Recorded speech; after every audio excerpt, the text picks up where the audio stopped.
E aí, galera do Colégio Equipe, vamos mais uma aula do nosso sistema online.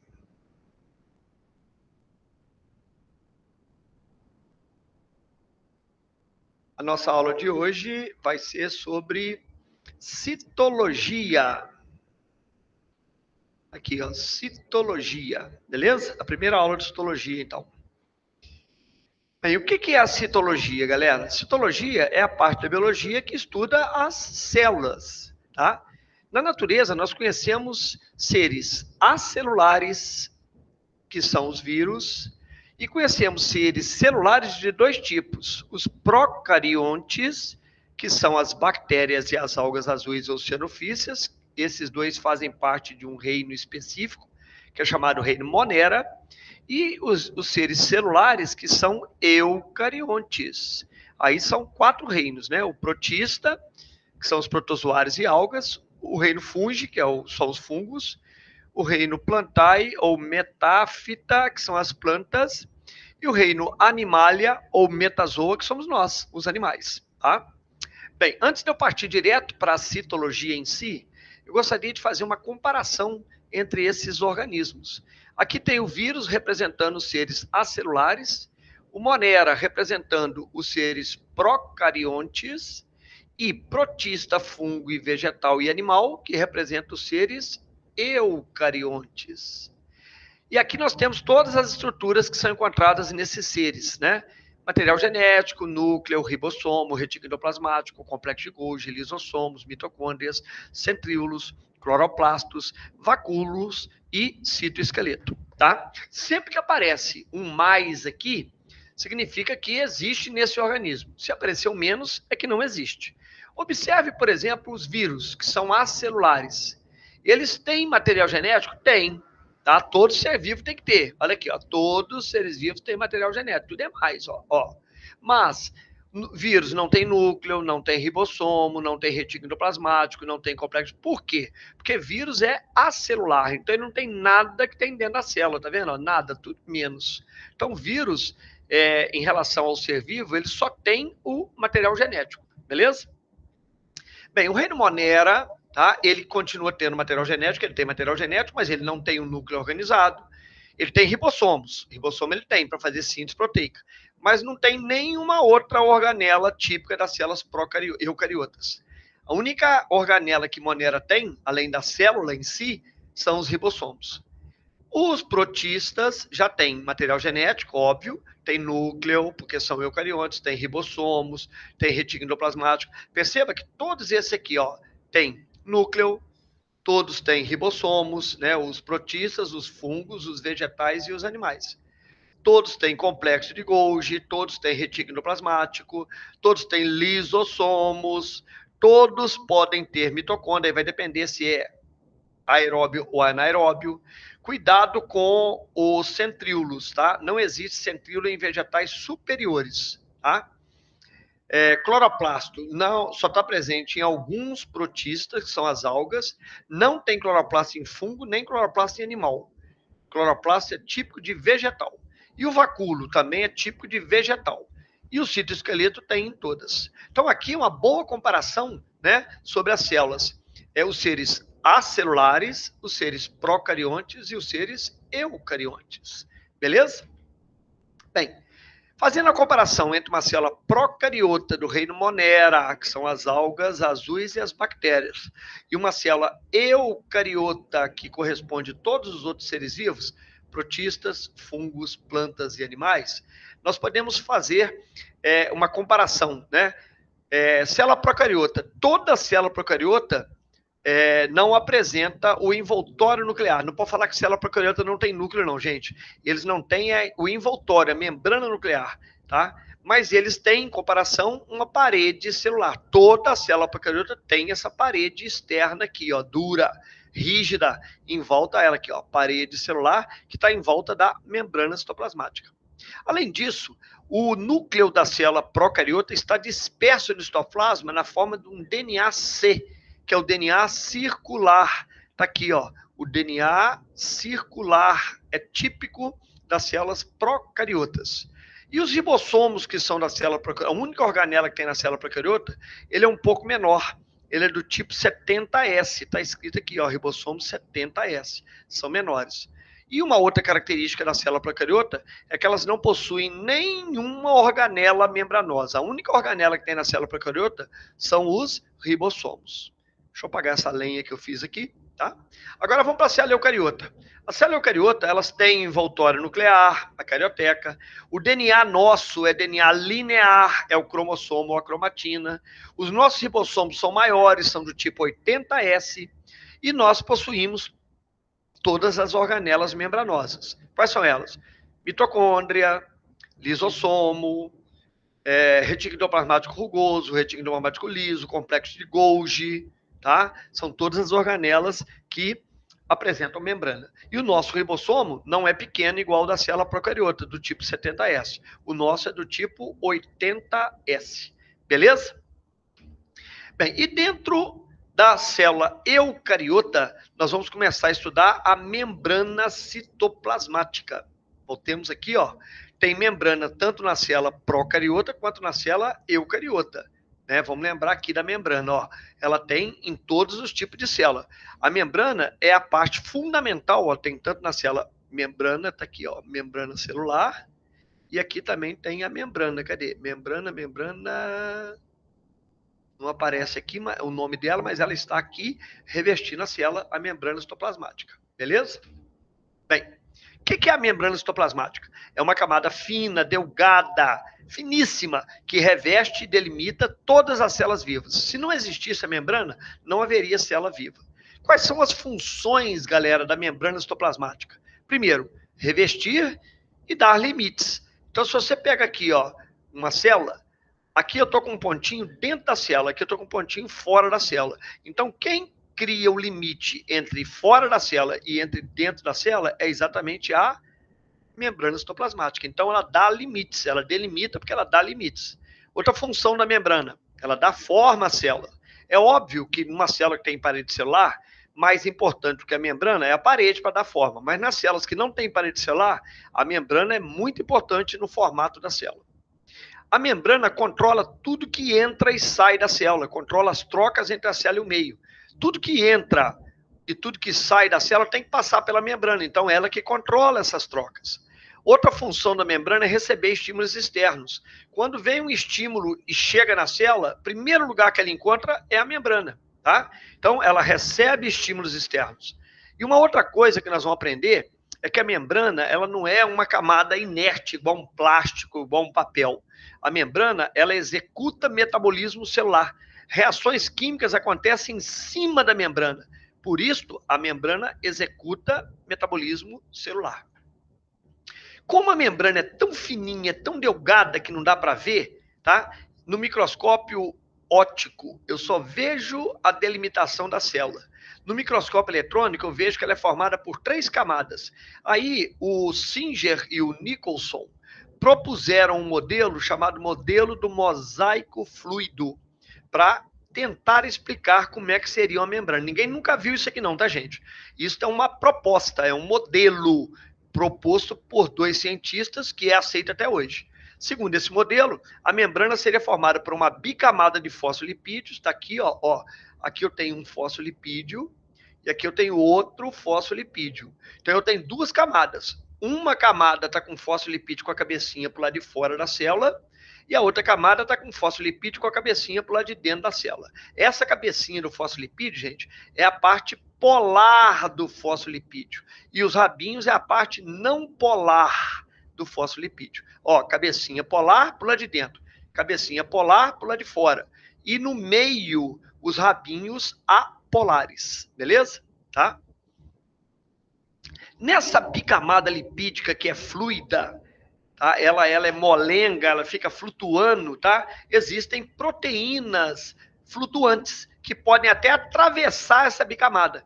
Eu tenho uma proteína integral que está no meio da bicamada, atravessando a bicamada, que a gente chama de intrínseca, e a proteína periférica que está boiando ou do lado de fora ou boiando do lado de dentro. Aqui não aparece nenhuma boiando do lado de dentro, não, tá? Da célula. Beleza? Essas proteínas intrínsecas ou integrais atravessam a membrana criando os poros. Aqui tem um poro, ó, onde pode sair alguma coisa da célula ou também pode entrar alguma coisa na célula. São esses poros formados pelas proteínas integrais. Beleza? Bem, transporte pela membrana citoplasmática.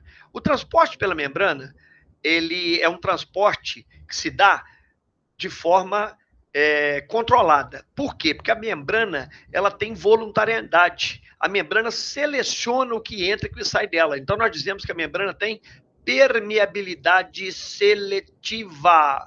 O que é permeabilidade seletiva? Ela seleciona tudo que entra e tudo que sai na célula. Ela tem vontade própria. Daí, nós podemos classificar o transporte pela membrana em dois tipos. O transporte passivo e o transporte ativo. Antes de eu explicar a diferença dos dois, eu quero mostrar o que vem a ser um gradiente de concentração e quero explicar como surge essa força aqui, que é uma força natural, a chamada difusão. A difusão, gente, é uma força tão natural quanto como é que chama? Gravidade. A gravidade, para ela acontecer, você tem que ter dois corpos próximos. Então, por exemplo, nós estamos sendo atraídos para o centro da Terra. Então, existe a gravidade da Terra. Beleza? A difusão também tem uma norma para ela acontecer. Quando é que a difusão acontece? Quando existe um gradiente de concentração. E o que é um gradiente de concentração? Vamos ver aqui. Ó. Eu peguei uma bacia, né, de vidro, coloquei sal no canto da bacia. Esse lado aqui, onde está cheio de sal, ele vai ficar super concentrado. E esse lado de cá, onde não tem sal, vai ficar super diluído. Então, eu tenho um lado mais concentrado, que a gente chama de hipertônico, e um lado menos concentrado, que a gente chama de hipotônico. Isto é um gradiente. Quando isso acontece, vai surgir uma força natural chamada difusão. Essa força, gente, ela não acontece porque eu quero, não. Ela acontece porque eu criei um gradiente. A difusão, ela vai sempre empurrar o soluto, que no caso aqui é o sal, do meio mais concentrado para o meio menos concentrado. Então, nós vamos falar que o sal dissolve, que o sal espalha, tá tudo errado. O nome certo é que o sal difunde. O sal, que é o soluto, ele vai sempre difundir do meio mais concentrado para o meio menos concentrado. Essa é uma força natural chamada difusão. Isso sempre vai acontecer. Até que o sal se difunda de maneira completa e o gradiente acabe. Por quê? Vai ficar toda a solução com a mesma concentração. Igualou. Então, na difusão, o soluto sai do meio mais concentrado, hipertônico, e vai para o meio menos concentrado, hipotônico, até que a solução se iguale e acabe o gradiente. Sempre que tiver gradiente de concentração, vai ter difusão. Beleza? Esta força de difusão é que vai controlar o transporte passivo e o transporte ativo. Vamos lá. O que é o transporte passivo? É aquele que ocorre a favor do gradiente. Cara, o que é ir a favor? É sair do meio o quê? Mais concentrado para ir para o meio o quê? Menos concentrado. Quem é que vai do mais para o menos? O soluto. Então, volta aqui para a gente lembrar. Ó. Volta aqui. Ó. Na difusão, deixa eu apagar essa lenha toda aqui, ó. Na difusão, o soluto sai do meio mais concentrado e é empurrado para o meio o quê? Menos concentrado. Isso eu não preciso gastar força. Isso é a natureza que faz para mim, tá? Então, no transporte passivo, como ele vai a favor do gradiente, o soluto passa do meio mais para o meio menos concentrado. Beleza? Se isso acontece de forma natural, a célula não gasta energia, sem gasto de energia. Por isso que é transporte chamado de passivo. A gente conhece 3 tipos de transporte passivo na célula. A difusão simples, a difusão facilitada e a osmose. Vamos lá. Quando é que acontece o primeiro tipo, difusão simples? Ela ocorre quando a membrana é permeável. Se ela é permeável, ela deixa passar o soluto. Então, olha aqui para mim, ó. Aqui está a membrana. Lá fora da célula está cheia de soluto. E aqui dentro tem soluto nenhum. Portanto, há um gradiente. Se há um gradiente, vai surgir uma força que vai empurrar o soluto de lá para cá. Quem lembra o nome dessa força? Gravidade? Não, difusão. A difusão vai empurrar o soluto do meio mais concentrado, hipertônico, para o meio menos concentrado. Então, o soluto vai passar. Por que ele vai passar? Porque a membrana é permeável. À medida que ele vai passando, vai aumentando a concentração do lado de cá, até os dois se igualarem. Como é que chama isso? Difusão simples. Exemplo de difusão simples: transporte de oxigênio na nossa hemácia. Beleza? Bem, difusão facilitada também é uma difusão. A membrana continua sendo permeável. Só que agora, como o soluto que está lá de fora, lá, ele é muito grande, por exemplo, a glicose, para ele entrar, tá vendo que está mais concentrado lá fora? Tem uma força que vai empurrar ele aqui para dentro, não tem? Como é que chama? Difusão. Mas para ele entrar é muito difícil. Aqui tem a bicamada, tá vendo? A bicamada da membrana, tá? Beleza. Para facilitar a entrada desse soluto, por ele ser muito importante para a célula cria uma proteína de membrana, uma proteína intrínseca, chamada permease. A permease, ela facilita a difusão de um soluto importante para a célula. Aqui nós temos dois mecanismos que atuam a permease. Por exemplo, a permease da glicose, que vai facilitar a entrada da glicose, a difusão da glicose. Essa permease aqui, ó, no modelo de cima, ela gira como se fosse um relógio. Ela pega a glicose lá fora, gira, joga a glicose para dentro, gira outra vez, vai lá fora, pega outra glicose, gira outra vez, joga e assim por diante.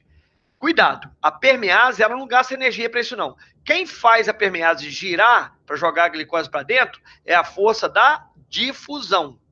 É a difusão que empurra a glicose para dentro. A mesma coisa aqui embaixo. Eu tenho uma proteína de membrana, que é uma permease, só que agora a permease encaixa a glicose, passa a glicose por dentro dela e joga a glicose para dentro. Quem é que vai fazer a glicose entrar?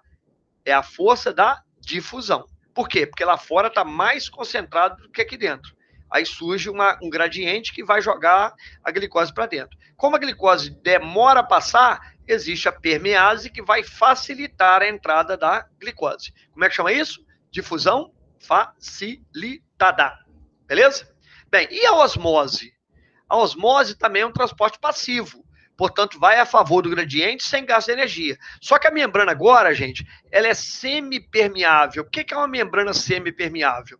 Ela deixa passar apenas o solvente. O sal, agora o soluto não passa. E aí atrapalhou o negócio. Por quê? Porque se o soluto não passa, não vai haver a possibilidade de ter a difusão. E a força da difusão vai existir. Mas o soluto não deixa, a membrana não deixa o soluto passar. Então percebam aqui, ó, a tendência nesse primeiro quadrinho aqui em cima é do soluto, que é os pontinhos pretos, virem para cá, não é? Difundirem para cá. Como é que chama a força? Difusão. Mas ela não pode passar, porque a membrana aqui é semipermeável, não deixa o soluto passar. Então a natureza responde e ela vai criar uma força que vai puxar a água para lá. Essa força é chamada pressão osmótica. Ô Flávio, tinha pressão osmótica aqui na difusão? Não, porque o soluto passava. A água não era chupada para lá, o soluto é que vinha para cá. Agora aqui, o soluto pode passar para cá? Não, não pode, está proibido. A membrana não deixa. Então a água é puxada para lá. Como é que chama a força que empurra o soluto para cá? Difusão. Não dá para acontecer. Então vai surgir uma força que vai puxar a água para lá. Tá? Essa é a pressão osmótica. Cuidado!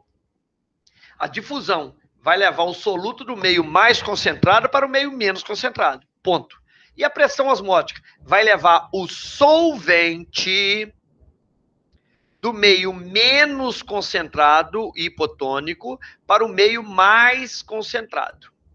Bem, isto muda tudo, sabe por quê? Porque como é a água que está passando aqui, ó, a célula vai sofrer modificações no seu formato. Olha bem, se eu pego aqui tem uma osmose em célula animal. Se eu pego uma hemácia, vamos pegar uma hemácia aqui normal, olha, ela foi colocada no meio isotônico. Se a hemácia está no meio isotônico, lá dentro dela está com a mesma concentração que aqui fora. Então está igual, tá assim, ó, nesse modelo aqui em cima.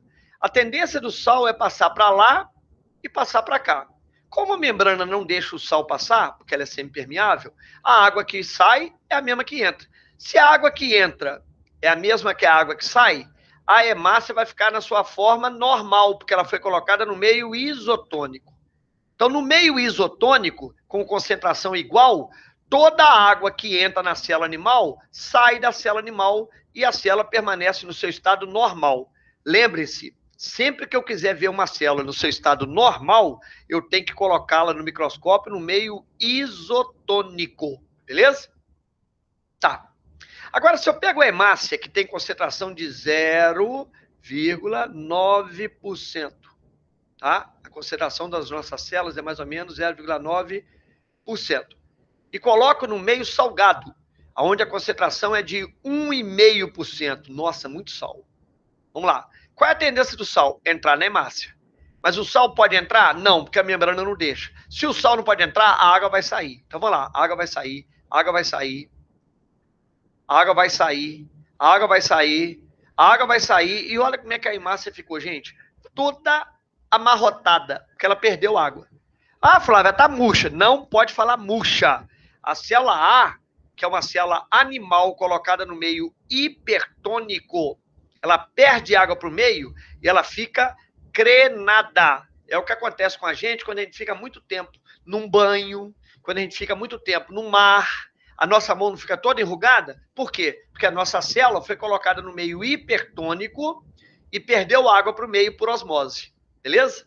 Por outro lado, quando eu coloco a célula que tem concentração 0,9 numa solução muito baixa, a tendência do sal é sair da célula, mas o sal não pode sair. Então a água entra. À medida que a água vai entrando, à medida que a água vai entrando, à medida que a água vai entrando, a célula chega até a explodir. A célula animal, tá? Quando ela explode, ela morre. A gente chama isso de plasmoptise ou hemólise. Hemo, hemácia, lise, quebra, estouro. A plasmoptise acontece quando a célula animal é colocada no meio hipotônico. E a crenação, a célula crenada acontece quando a célula é colocada no meio hipertônico. E quando a célula animal é colocada no meio isotônico, ela fica na sua forma normal. Fechou, beleza? Agora vamos para a célula vegetal. A célula vegetal, o fenômeno da osmose, ele sofre um pouquinho de modificação, por quê? Tem duas coisas que modificam o processo. A primeira é a parede celular e a segunda é o vacúolo. A célula vegetal tem duas estruturas que mudam a osmose dela. O fenômeno é o mesmo, mas altera um bocadinho o comportamento da célula. Vamos começar da célula no meio isotônico. No meio isotônico, toda a água que sai do vacúolo sai da célula. Toda a água que entra na célula entra no vacúolo. Então, a célula vai ficar no seu estado normal. O vacúolo vai ser o estado normal, porque ela está no meio isotônico. Não mudou nada, tá? Agora, quando eu coloco uma célula vegetal numa solução hipertônica, a tendência do sal era entrar. Mas o sal vai poder entrar, gente? Não. Então, a água vai sair. Se a água sai da célula, a célula vai começar a murchar. Então, o vacúolo também perde água. Perde água, perde água. Percebam, gente, que há uma diferença entre a célula animal no meio hipertônico e a célula vegetal no meio hipertônico. Por quê? A animal ficou crenada. E a vegetal? Perceba que o tamanho dela é o mesmo aqui, não mudou, a parede celular ficou igual, ó. Quem mudou foi só a célula dentro da parede celular. Então, eu não posso falar que essa célula vegetal aqui está crenada. Eu tenho que criar um nome para isso. Por quê? Porque só a parede e só a membrana e o vacúolo é que murcharam. A parede ficou no mesmo tamanho. Olha aqui, ó, a parede está igual lá atrás. Então, essa célula é chamada de célula plasmolizada. Cuidado, hein? Plasmoptise é uma coisa, plasmólise é outra. Plasmoptise é quando uma célula animal é colocada no meio hipotônico e estoura. E plasmólise? Plasmólise é quando uma célula vegetal é colocada no meio hipertônico. E aí a sua membrana, ela encolhe. Plasmólise é quando isso acontece. E o contrário é verdadeiro. Desplasmólise é quando uma célula plasmolizada volta para o meio isotônico e ela volta ao normal. Então, plasmólise é P, e desplasmólise é D. Desplasmólise é D. Limpemos. Bem, agora, quando eu pego a célula vegetal e coloco no meio hipotônico, a tendência do sal é o quê? Sair. Mas o sal pode sair? Não. Então a água entra, pressão osmótica. A água entra, a água entra, a água entra, o vacúolo incha e a parede celular fica pressionada. O nome dessa pressão é turgescência. esta célula jamais vai estourar igual a célula animal. Por quê? Porque ela tem parede. A célula animal não tem estoura. Plasmoptise. A célula vegetal não estoura, então ela fica túrgida. Gente, quem falar que essa célula que está túrgida está errado, tá? Ela não estourou ainda, mas ela não está túrgida, não. Por quê? Porque não tem parede para ficar túrgida. Para ficar túrgida, tem que ter parede, tá? Então, vamos lá. Crenação, célula animal no meio hipertônico, perde água. Plasmoptise, célula animal no meio hipotônico, ganha água até estourar. Plasmólise, célula vegetal no meio hipertônico, perde água e a sua membrana fica murcha, tá? Só a membrana, a parede não. E túrgida é uma célula vegetal colocada no meio hipotônico e ela ganha tanta água que a membrana pressiona a parede, beleza? Bem, e o transporte ativo? É aquele que vai acontecer contra o gradiente. Ô, gente, se é contra, quem que é a favor mesmo? É o soluto e do meio mais concentrado para o meio menos concentrado. Isso aí é a favor. No transporte ativo, o soluto vai sair do menos e vai para o mais. Ué, como é que isso acontece, Flávio? Como é que ele sai de onde ele está menos concentrado e vai para onde ele está mais? Quando a célula, o quê? Gasta energia. Então, para o transporte ativo acontecer, a célula vai ter que gastar energia, tá? Nós temos dois exemplos, a bomba de sódio e potássio e o transporte em bloco ou transporte em massa. Olha aqui, ó. Vamos pegar a bomba de sódio e potássio. Na é sódio e K é potássio. Lá fora, aqui, ó, tem uma membrana bicamada lipídica, que eu estou dentro do citoplasma e aqui eu estou fora da célula. Lá fora da célula está cheia de sódio, olha, e a gente ainda continua comendo sal. Isso faz mal, gente. Não comam sal. Vocês vão piorar mais ainda esse processo que eu vou explicar para vocês aqui. Qual é a tendência do sal? Do sódio? A tendência do sódio é entrar. Quem é que faz o sódio entrar? É a força da difusão. Mas eu quero que o sódio entre? Não, o sódio faz mal. Eu tenho que dar um jeito de jogar o sódio para fora. Mas como é que eu vou jogar o sódio para fora se lá tem muito sódio? Para eu jogar ele onde tem menos para onde tem mais, não dá. Então eu tenho que gastar uma energia.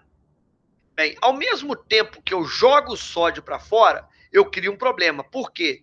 Porque vai aumentar a concentração de sódio lá fora e vai ficar baixo aqui dentro. Bom, mas vai ficar desequilibrado. Então, eu tenho que equilibrar com uma outra solução. O potássio aqui dentro tem muita concentração. Olha que tem muito potássio aqui dentro. E lá fora o potássio é baixinho. Então, qual é a tendência do potássio? Sair por difusão. Não é isso? Só que a célula não quer. A célula quer jogar o potássio para dentro. Eu preciso de potássio. Então, olha aqui. Quando a célula gasta energia para jogar o sódio para fora, ela aproveita e joga o potássio para dentro. O sódio está saindo de onde ele está menos para onde ele está mais. E o potássio está saindo de onde ele está menos para onde ele está mais. Com isso, eu equilibro as duas soluções e consigo manter dentro da célula com muito potássio. Peraí. Dentro da célula vai ter muito potássio e pouco sódio. Lá fora da célula vai ter muito sódio e pouco potássio. Entenderam a bomba de sódio e potássio? É um processo ativo, aonde eu jogo o sódio para fora, gastando energia, e ao mesmo tempo eu jogo o potássio para dentro, gastando energia. Beleza? Bem, e o transporte em bloco ou transporte em massa? É quando a célula consegue transportar grandes quantidades de substâncias. Tá? Aí, nesse caso, nós temos quando ela põe para dentro alguma grande quantidade de substância, chama endocitose, ou quando ela põe para fora, chama exocitose. A endocitose nós temos dois tipos. A fagocitose, que é a ingestão de grandes partículas sólidas através do fagossomo. Na fagocitose, a célula emite um prolongamento que vai dando volta em redor daquela comida lá. Ó. Esse prolongamento chama pseudópode. Então, na fagocitose, são englobadas partículas sólidas com emissão de pseudópode, até formar uma vesícula dentro da célula com a partícula, chamada vesícula de fagocitose. Chama fagossoma, beleza? Bem, na pinocitose, a partícula absorvida é líquida, ou são partículas sólidas pequenas, vai formar o pinossomo, tá? Nesse caso, não tem pseudópode aqui para lado de fora, não tem aquele prolongamento aqui para lado de fora, não tem isso. Vou até apagar para não confundir. Por quê? Porque na fagocitose, a membrana dobra para fora para poder comer o negócio. Na pinocitose, a membrana dobra para dentro. Então, ela é como se ela chupasse. E aí ela tem que absorver partículas líquidas. Nesse caso aqui, nós temos um pinossoma e nesse caso aqui, nós temos um fagossoma. Depois que esse pinossoma e esse fagossoma são digeridos, vai formar um vacúolo residual que tem que chegar na beirada da célula e tem que jogar o cocôzinho para fora. A isso nós chamamos de plasmocitose. A plasmocitose, vamos dizer assim, é uma cagadinha celular, é um processo de exocitose, também é ativo. Ele libera restos da digestão para o lado externo. Beleza? Com isso, nós acabamos a nossa aula. Muito obrigado. Vocês vão agora até o Seduca para fazer os exercícios que eu propus lá para vocês. Beleza? E vejam o vídeo também, obviamente. Um abraço para todos e até já.